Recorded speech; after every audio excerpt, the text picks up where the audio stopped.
All right, example 2, we will use these formulas to calculate sums. These are sometimes called power sum formulas. And what's nice is you don't actually have to go through and calculate everything that we did. So for instance, let's take a look at this sum in A. If we look at this, we are summing up just the indexes. That's it. We're starting at 1 and we're ending at some stopping value. So here, if we compare this sum to this sum, we can see that the end value must be 5.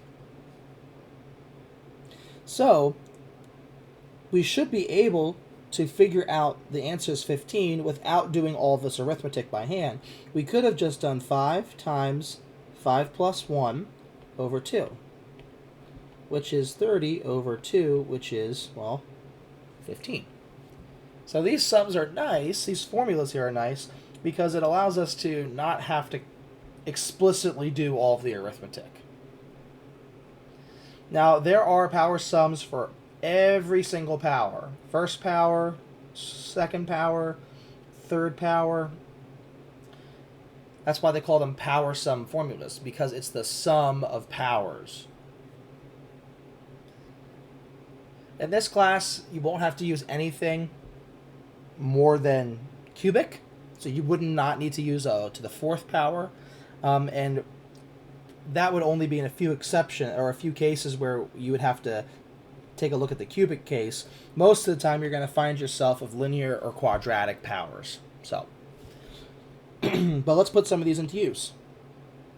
So here, this is exactly the same sum that we just talked about. This would be 5 times 6 all over 2, which is 15.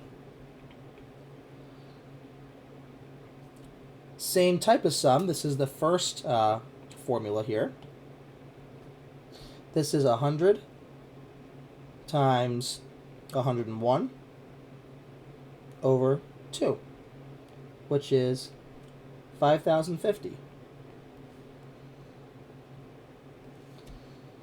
For part C, we've got the cubic expression here, so this one we have to just be a little careful with. So here we'll just say that n is 6, so this would be 6 squared, 6 plus 1 squared, all over 4.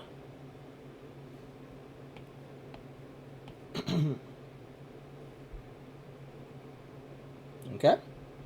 Which is 36 times 7 squared, which is 49, all over 4.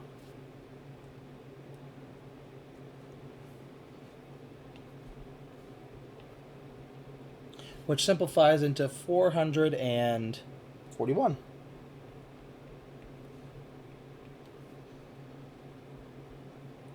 Part D, this is the quadratic case. So this is 20 times 20 plus 1, so 21.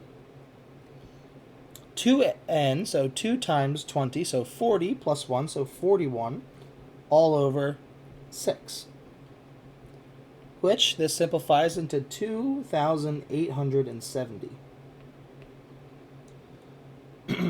So here we've got to be a little bit careful here, because all of these power sum formulas, they are assuming a starting value of 1. So the integer start value is 1, and then they all go to some final value, capital N. So this sum right here does not quite fit the mold. Doesn't really perfectly fit. So it's not that we can't use our sum. We absolutely can use our sum. But one thing we would need to do here is think about this as being, we can think of this sum as being the sum from k equals 1 to 20 of k squared. But after we do that, we're just going to subtract away the sum from k equals 1 to 2 of k squared.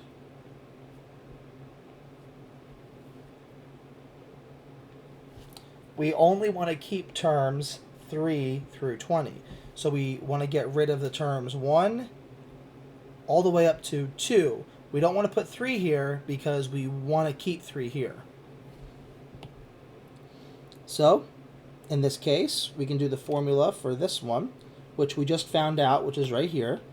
So this is 2,870 minus, and now we could use the formula again, but because this is only 2 terms, it's probably just easier to go ahead and do 1 squared plus 2 squared, which is 5, to get 2,865.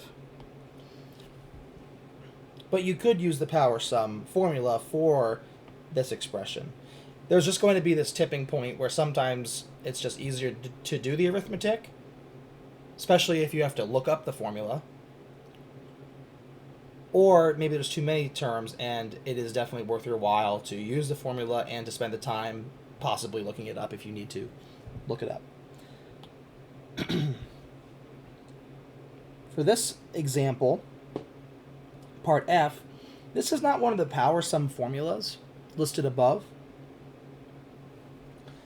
but it's sort of in the same vein because really we could think of this as being like 4k to the 0. Okay? So let's think about this. What if we had the expression, the sum from k equals, let's do j, whatever, it doesn't matter, but we'll just do j. J equals 1 to n of j to the 0. Well, what is j to the 0? I mean, that's a power sum, right? But what is j to the 0? Something raised to the 0th power is 1. So what do we get if we just add up 1 by itself a certain number of times?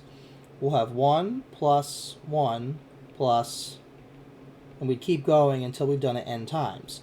So this would be the j equals 1 term, j equals 2 term, all the way up through and including the j equals n term. Well, this would just be, how many copies of j do we, excuse me, this should be a 1 here. Excuse me. How many copies of 1 do we have? 1, 2, so on and so forth, n. This is just n copies.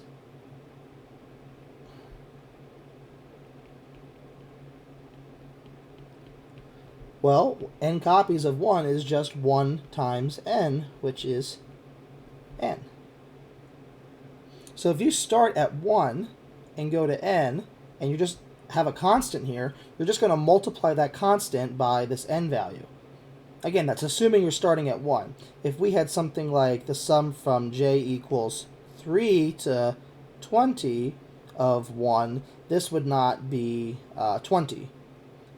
You'd have to, you'd be overcounting because you're starting at 3. So you'd actually have to take the, yeah, it's a little bit different. So in this case, we do start at 1. So this is just going to be 4 times 6, which is 24.